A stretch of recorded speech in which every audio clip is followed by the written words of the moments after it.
Halo guys, kembali lagi di channel MD ku. Kali ini MD ku akan membahas alur cerita film Little Dixie yang dirilis pada tahun 2023 bulan Februari ini. Film ini bercerita tentang seorang mantan agen operasi pasukan khusus bernama Doc yang diperankan oleh Frank Grillo yang mencoba bernegosiasi dengan gembong kartel narkoboy asal Meksiko. Nah oke, sebelum melanjutkan pembahasan film ini, tidak lupa saya menghimbau kepada kalian, jika kalian suka maupun kurang suka dengan film ini, mohon klik subscribe dan tekan loncengnya. Minimal di like lah agar saya lebih bersemangat dan channel ini pun bisa berkembang lalu berbuah lebat. Oke, tanpa berlama-lama lagi, silahkan kalian langsung simak alur cerita filmnya. Monggo.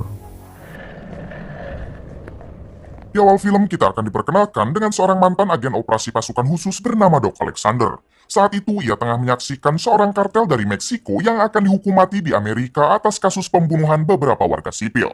Orang tersebut bernama Juan Miguel Prado dari keluarga Prado yang saat ini merupakan kartel terbesar di Meksiko. Hukuman mati ini sengaja dirahasiakan agar tidak memancing kemarahan keluarga Prado. Sebelum dieksekusi, Juan dipersilahkan untuk memberikan kata-kata terakhirnya. Juan mengatakan kalau semua ini hanya permulaan dan para korban yang telah ia habisi saat itu menjerit seperti babi.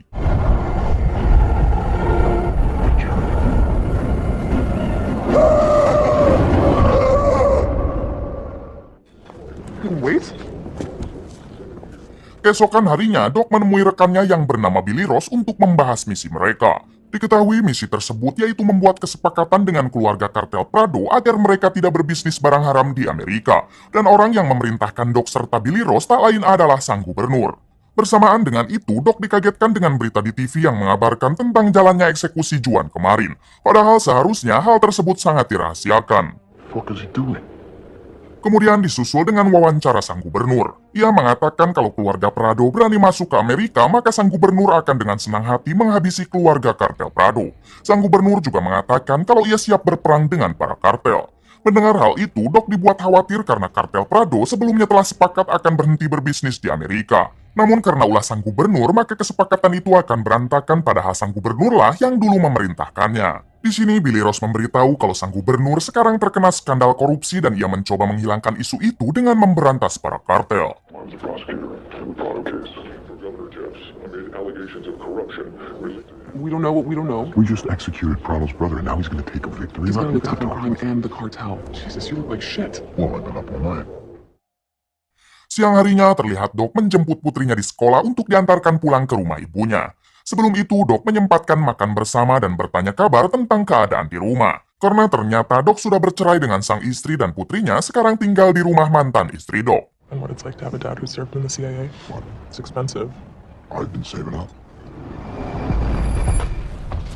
Good luck later.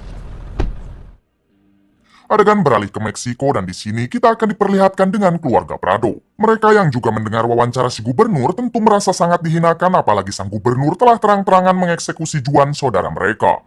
Ini dia kakak Juan yang bernama Luis dan adik bungsunya bernama Kuko. Kuko yang merasa harga diri keluarganya telah dipermainkan, ia pun berniat datang ke Amerika untuk membalas perlakuan sang gubernur korup. Hostería, papá. Nosotros, sí. ¿Dices tú el que me dices que no?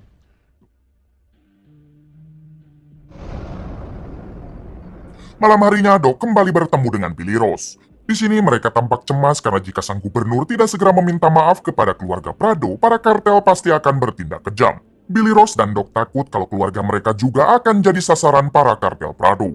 Jeff knows what I tell him. But they're bouncing on my fucking knee. Setelah itu, Doc dan Billy Rose berusaha menemui sang gubernur. Di sini, Doc bertemu dengan asisten si gubernur untuk menyampaikan kalau ia ingin bertemu gubernur. Namun si asisten malah mengatakan kalau gubernur sekarang sedang sibuk dan baru ada waktu luang sekitar 1 minggu ke depan. Kemudian inilah yang dilakukan Doc. Ia memaksa si asisten agar sang gubernur bisa segera menemuinya. Singkat cerita, Doc dan Billy Rose akhirnya bertemu dengan gubernur. Di sini Billy Rose mengatakan kalau sang gubernur lebih baik segera meminta maaf dan berhenti berkoar menantang para kartel. Mendengar hal itu, si gubernur tetap tidak mau mengingat sebentar lagi ia akan kembali menyalonkan diri dan masyarakat harus melihat kinerjanya. Billy Rose mengatakan jika ia tetap kekeh, maka artinya keluarga mereka akan terancam termasuk keluarga Billy Rose dan juga Doc. Billy Rose juga mengatakan kalau ia sebenarnya sudah tahu kalau di pemilu sebelumnya keluarga Prado telah menyokong dana besar untuk kemenangan si gubernur.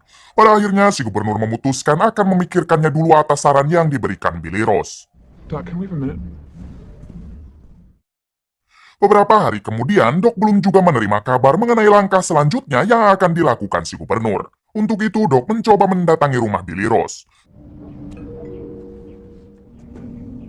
Billy?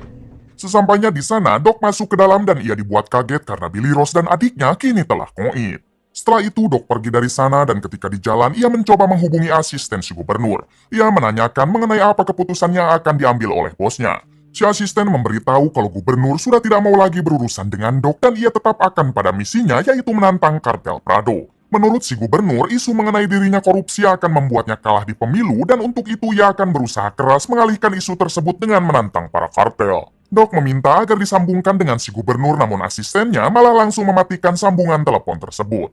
Fuck! Setelah itu, Doc nekat mendatangi markas kartel Prado yang masih beroperasi di Amerika dengan maksud ingin menenangkan situasi. Kuko juga terlihat sudah ada di Amerika. Di sini Doc berbohong dengan mengatakan kalau ia datang atas perintah si gubernur untuk menyampaikan permintaan maaf. Doc juga mengatakan kalau para anggota kartel dipersilahkan pergi dari Amerika sesuai perjanjian. Namun ternyata maaf itu mereka tolak karena ingin langsung terucap dari mulut sang gubernur. Go get some rest, Alamo. Hingga ketika Doc akan pergi dari markas itu, tiba-tiba anak buah si gubernur menggerebek tempat tersebut hingga terjadilah baku tembak. Doc yang sudah sangat kesal dengan si gubernur, ia pun ikut menghabisi beberapa anak buahnya.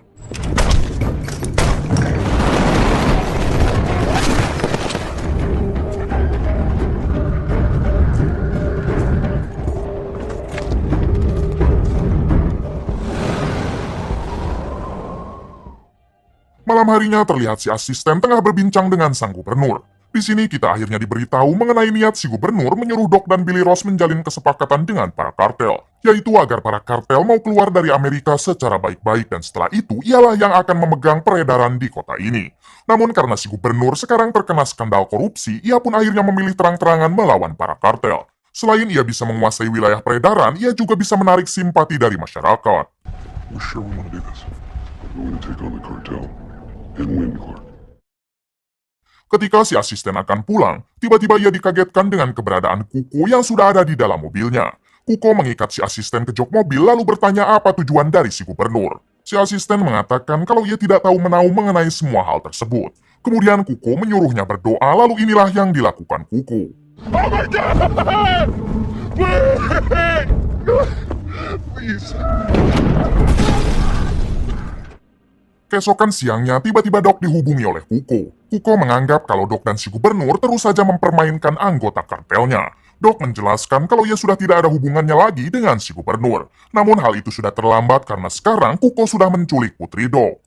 Di sini Kuko berjanji kalau ia tidak akan menghabisi putrinya asalkan Doc mau membawakan kepala si gubernur. Little Dix.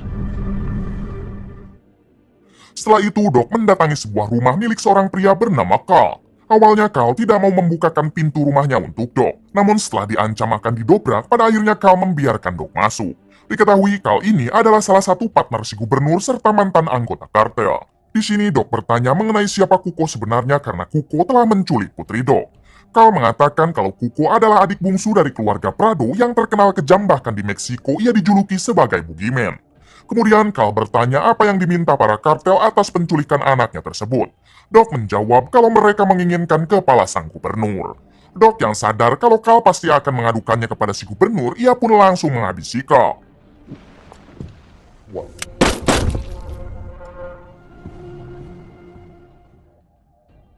Malam harinya, Kuko menyewa seorang pria yang berdandan seperti wanita dan mengajaknya ke motel karena diketahui Kuko merupakan seorang gay. Sebelum beradu pedang, si pria meminta izin ke toilet namun Kuko melarangnya. Pada akhirnya, Kuko dan orang tersebut pun langsung beranu-anu. Di sisi lain, Doc sedang mendatangi kediaman si gubernur untuk mendapatkan kepalanya. Satu persatu penjaga di sana dapat dengan mudah Doc bereskan termasuk istri simpanan si gubernur. What do you want? Kini Doc tinggal berhadapan dengan si gubernur. Di sini si gubernur mencoba menjelaskan alasan ia menyerang para kartel. Akan tetapi Doc sudah tidak mau tahu karena sekarang putrinya lah yang paling ia utamakan. Setelah menghabisi si gubernur, Doc mencari gergaji untuk mendapatkan apa yang diminta oleh Kuko, yaitu kepala si gubernur.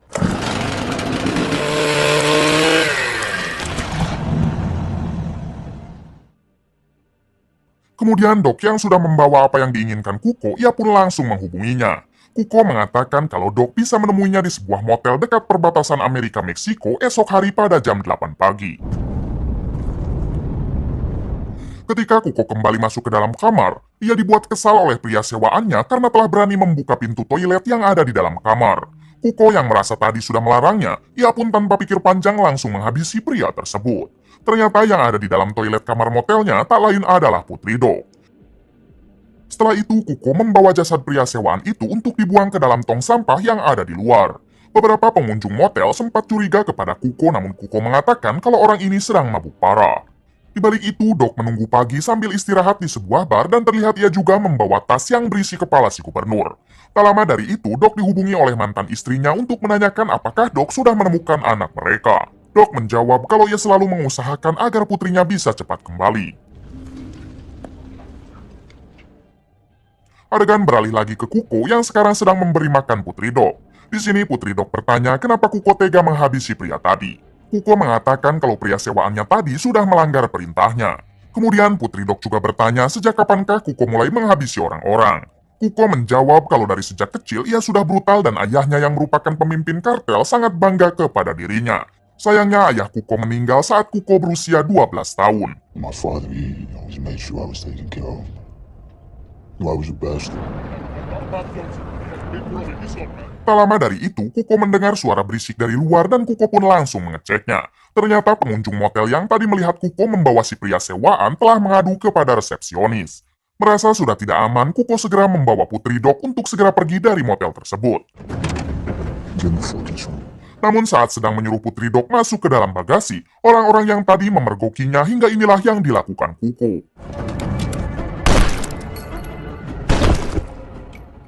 Ia juga tidak lupa menghabisi si resepsionis yang saat itu tengah menelepon polisi. Keesokan harinya, Doc sampai di motel yang sebelumnya dikatakan oleh Kuko. Namun ia dibuat terkejut karena di sana sudah banyak sekali polisi. Doc berjalan masuk dan bertanya kepada salah satu orang di sana apakah ada jasad anak kecil ditemukan tewas. Orang tersebut menjawab kalau semua korbannya adalah orang dewasa. Setelah itu, Doc memutuskan pergi ke Meksiko karena ia yakin Kuko pasti membawa putrinya ke rumah keluarga Prado yang ada di Meksiko. I can head in the bag. Great. No fucking choice. Ternyata dugaan Doc benar karena Kuko kini membawa Putri Doc ke rumah keluarganya. Di sini Kuko sempat dimarahi oleh kakaknya yaitu Luis. Luis mengatakan kalau adiknya sudah melakukan hal yang salah karena telah berani menculik Putri Doc. Está bien. No mensajes una cosa. ¿Quién es la niña? Singkat cerita, Doc sampai di kediaman keluarga Prado. Lalu ia memberikan tas yang berisikan kepala si gubernur sesuai apa yang diinginkan oleh Kuko. Di sini Doc meminta putrinya dikembalikan karena ia akan langsung pulang lagi ke Amerika. Akan tetapi Kuko mengajak Doc dan putrinya untuk keluar sebentar. Ternyata Kuko berniat menghabisi mereka karena kalau tidak, Doc pasti akan menyusahkan para anggota kartel Prado. Hingga saat akan mengeksekusinya tiba-tiba... Kemudian Doc mencoba keluar namun mau tidak mau ia harus melawan para anggota kartel yang ada di rumah tersebut. Setelah menghabisi beberapa anggota kartel, Doc menyuruh putrinya bersembunyi di toilet sambil menitipkan satu pistol untuk berjaga-jaga. Kemudian Doc kembali membrutal dengan menghabisi anggota kartel yang masih tersisa.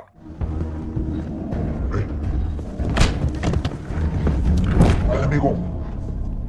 Namun di suatu kesempatan, akhirnya Dok terpojok oleh Louis. Dok hanya bisa pasrah saat Louis akan menghabisinya, namun tiba-tiba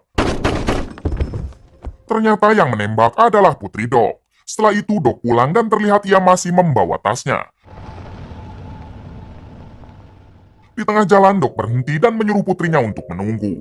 Ternyata Dok hanya ingin membuang tas yang berisi kepala itu ke dalam sungai. Tamat.